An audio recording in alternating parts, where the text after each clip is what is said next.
한동훈 비대위원장이 준연동형의 성격을 아주 재미나게 묘사를 했는데, 조국 같은 사람이 뒷문으로 국회의원이 될 수 있는 제도, 이것이 바로 준연동형이다.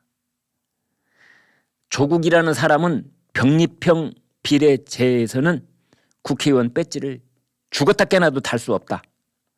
그런데 준연동형에 대해서는 아마 조국이 지금 배지를 달 수 있다는 꿈에 부풀어 있을 것이다.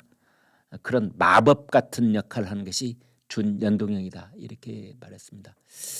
그런데 여기에 이제 하나를 덧붙인다면 조국은 이미 항소심에서 2월 8일 항소심에서 징역 2년 실형이 확정됐거든요.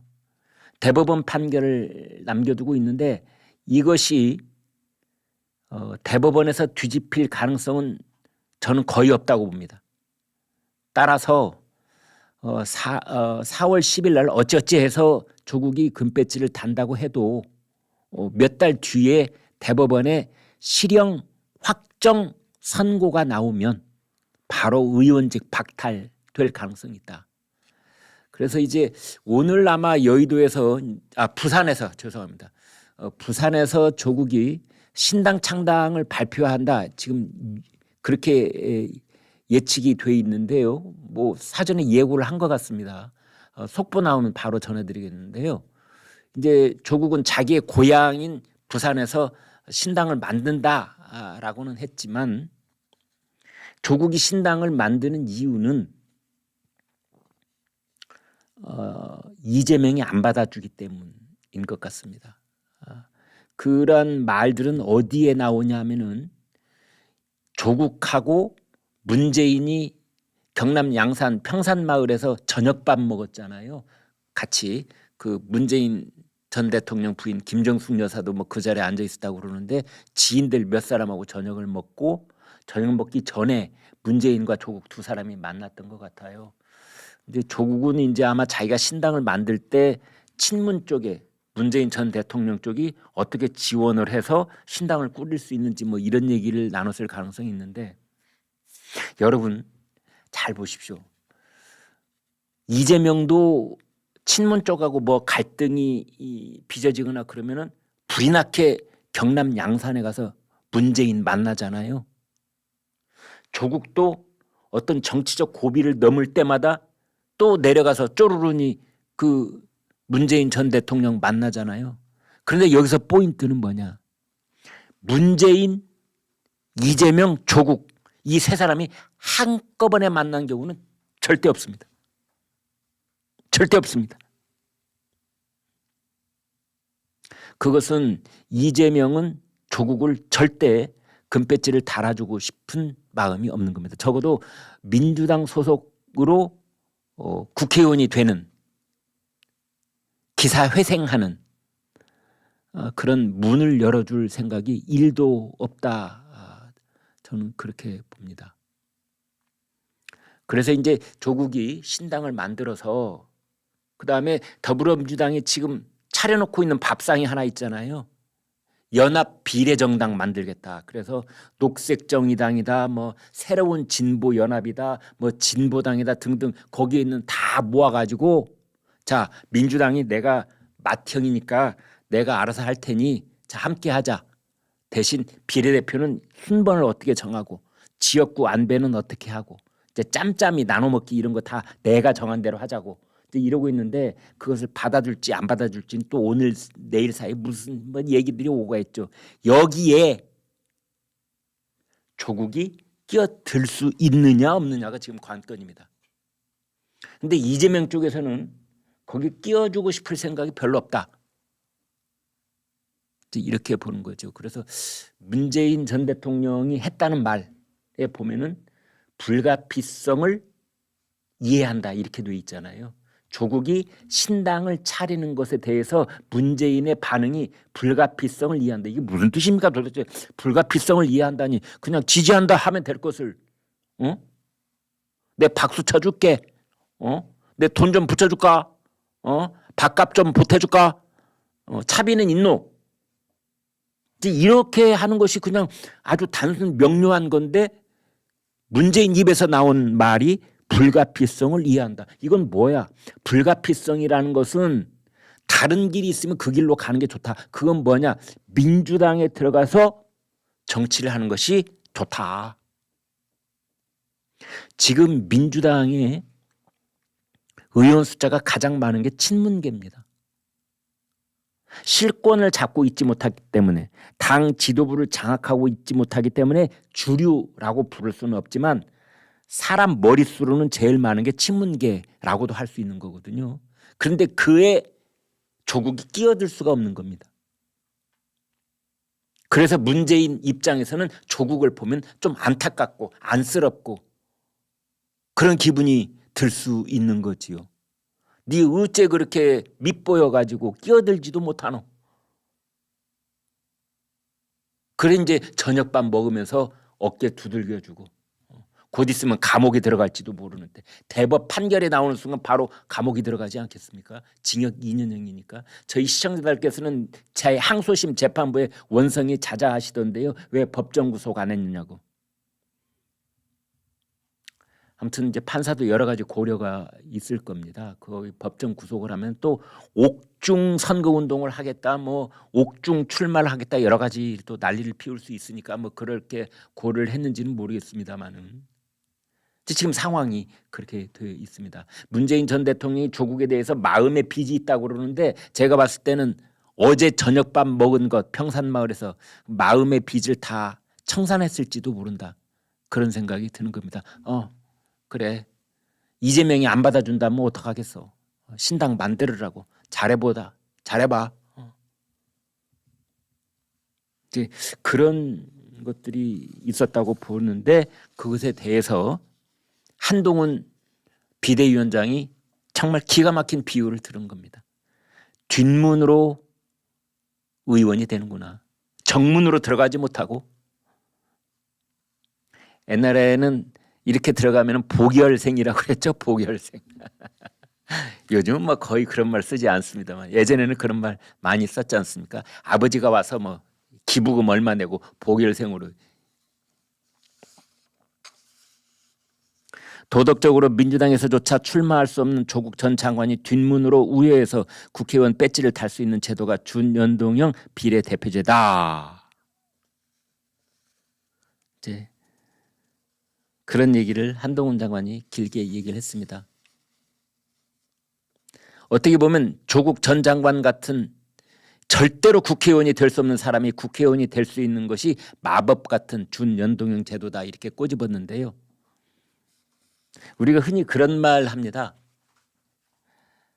악마가 바빠서 술을 대신 보냈다. 뭐 이렇게 금주에 찬성하는 사람들이 그런 말 많이 쓰지 않습니까? 그의 패러디를 해본다면 악마가 바빠서 준연동형을 한국 땅에 보냈을지도 모른다. 라는 말도 가능한 거죠. 한동훈 비대위원장이 이런 쐐기를 박습니다. 선거제라고 하는 것은 누구를 당선되게 하는 것도 중요하지만 절대로 당선되지 않아야 하는 사람을 절대로 당선되지 않도록 하는 것이 중요한 선거제도다.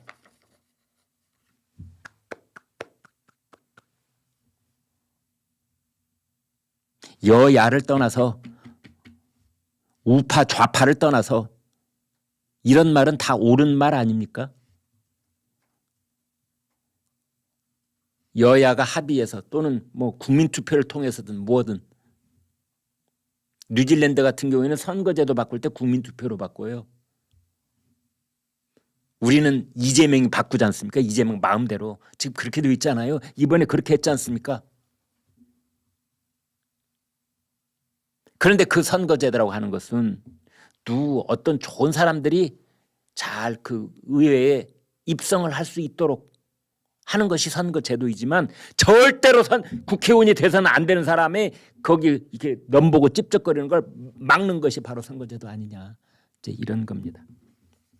또 지금 이제 그 한동훈하고 홍익표가 그 운동권 청산 문제를 가지고 지금 설전을 어제 오늘 벌이고 있는데요. 홍익표가 이게 그 독립군을 내친 친일파 논리랑 비슷한 거다 이렇게 얘기를 했어요. 근데 한동훈 비대위원장이 운동권 청산하겠다 그랬더니 홍익표가 새로 개발하는 논리가 뭐냐? 그것을 들으니 친일파들이 해방정국에서 독립군들을 내친 거랑 비슷해 보인다. 뭐 이런 식의 이제 이 프레임을 씌우려고 한 거죠. 그랬더니 한동훈 비대위원장이 오늘 아침에 뭐라고 했느냐? 독립운동가들이 재벌에게 뒷돈 받고 룸살롱에서 여성에게 욕을 했어? 이렇게 말을 한 겁니다. 그러니까 한동훈한테 붙으면 본전 못 찾습니다.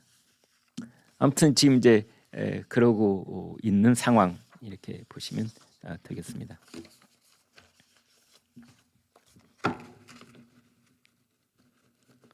근데 저기에서 한동훈 이제 비대위원장 측에서 본다면 그렇습니다. 조심해야 될 것이 지금 이재명, 윤석열 이 프레임을 하려고 했는데 이재명이 그 프레임에서 실패했잖아요. 윤석열 대통령은 저 위로 올라가고 대신 한동훈 프레임에 말려들었잖아요. 한동훈, 이재명 이렇게. 그랬더니 이재명 쪽에서 무슨 전략인지는 모르지만 이재명은 빠지기 시작하고 홍익표가 들어와서 한동훈, 홍익표 대결 프레임으로 만들려고 하는데 이제 그러면 안 되는 겁니다. 국민의힘 입장에서 본다면 너무나 과하게 반응을 할 필요 없다. 국민의힘 책사들은 아마 그렇게 생각하고 있을 것 같습니다. 문재인 전 대통령이요. 어제 그 조국 전 장관이 이제 그 양산 평산마을에 찾아온다고 돼 있는데 갑자기 문재인 전 대통령이 소설가 공지영 씨의 신간을 추천을 했어요. 근데 참 저는 그 문재인이라는 사람의 속마음을 정말 알다가도 모르겠는데 왜냐하면 이 방송에서도 말씀드렸다시피 공지영은 조국을 신랄하게 비난했던 사람입니다. 신랄하게. 정말 그런 사람인 줄 몰랐다. 라는 식으로 공지영이 이 신간을 내면서 인터뷰에서 그렇게 구구절절히 조국의 그 못된 점을 찝어가면서 비난을 했거든요. 그런데 곧 있으면 저녁밥 같이 먹을 조국이 자기 집을 찾아오는데 조국을 신랄하게 비판한 공지영 책을 추천을 한 겁니다. 이거 어쩌자는 겁니까? 전 대표님 이거 어쩌자는 거예요? 어떻게 한 사람의 캐릭터 속에서 이렇게 모순되는 상반된 행동을 하죠? 조국이 왔을 때는 같이 밥 먹고 뭐 그러면서 등 두들겨주고 이렇게 얘기를 하면서 또 이쪽에서는 조국을 신랄하게 욕을 했던 공지영 책을 이 책 봐야 됩니다라고 추천을 하고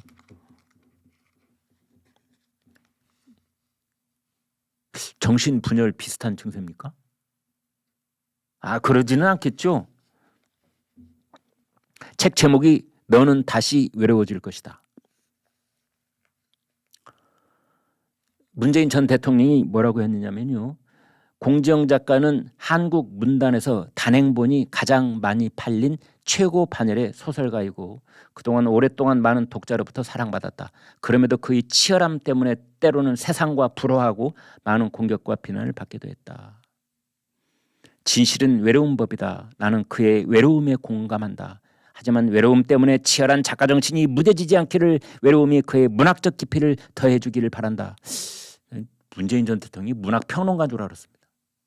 그런데 문재인 전 대통령이 말할 때는 팩트 체킹을 해야 됩니다. 공지영을 띄우는 건 좋은데 단행본이 가장 많이 팔린 소설가라고 소개를 했더라고요. 단행본이 가장 많이 팔린. 내 기억에는 안 그런데 그래서 찾아봤습니다. 2009년에서 2019년 사이 10년 동안 그러니까 공지영은 최근에는 책을 낸 적이 없어요. 작품 활동을 거의 안 했습니다. 그러니까 최근치 통계는 제가 그냥 알아서 빼드릴게요. 그래서 2009년에서 2019년까지 대한민국에서 가장 많이 팔린 작가 1등, 2등이 누군 줄 아십니까? 일본 작가입니다. 히가시노 게이고가 1등, 무라카미 하루키가 2등. 그러면 세 번째로 많이 팔렸나? 아닙니다. 세 번째, 네 번째로 많이 팔린 사람들은 프랑스 작가, 세 번째로 많이 팔린 사람은 베르나르 베르베르, 네 번째는 기욤 무소. 그러면 다섯 번째인가? 노! 다섯 번째는 신경숙, 김진명, 조정래, 5, 6, 7위. 공지영은 10위권 밖이에요. 저 13등인가 14등인가 했더라고요. 그럼 뭐야? 문재인은 어디서 가장 많이 팔린 작가라는 말을 쓰는 거죠? 뭘 봤길래? 아무튼 저 문재인 전 대통령이 입을 열면 이렇게 쭉 지나가지 말고 다 이렇게 여러분도 다 검색해 보면 다 나옵니다. 한국에서 가장 많이 팔린 작가 해보면 쫙 나옵니다.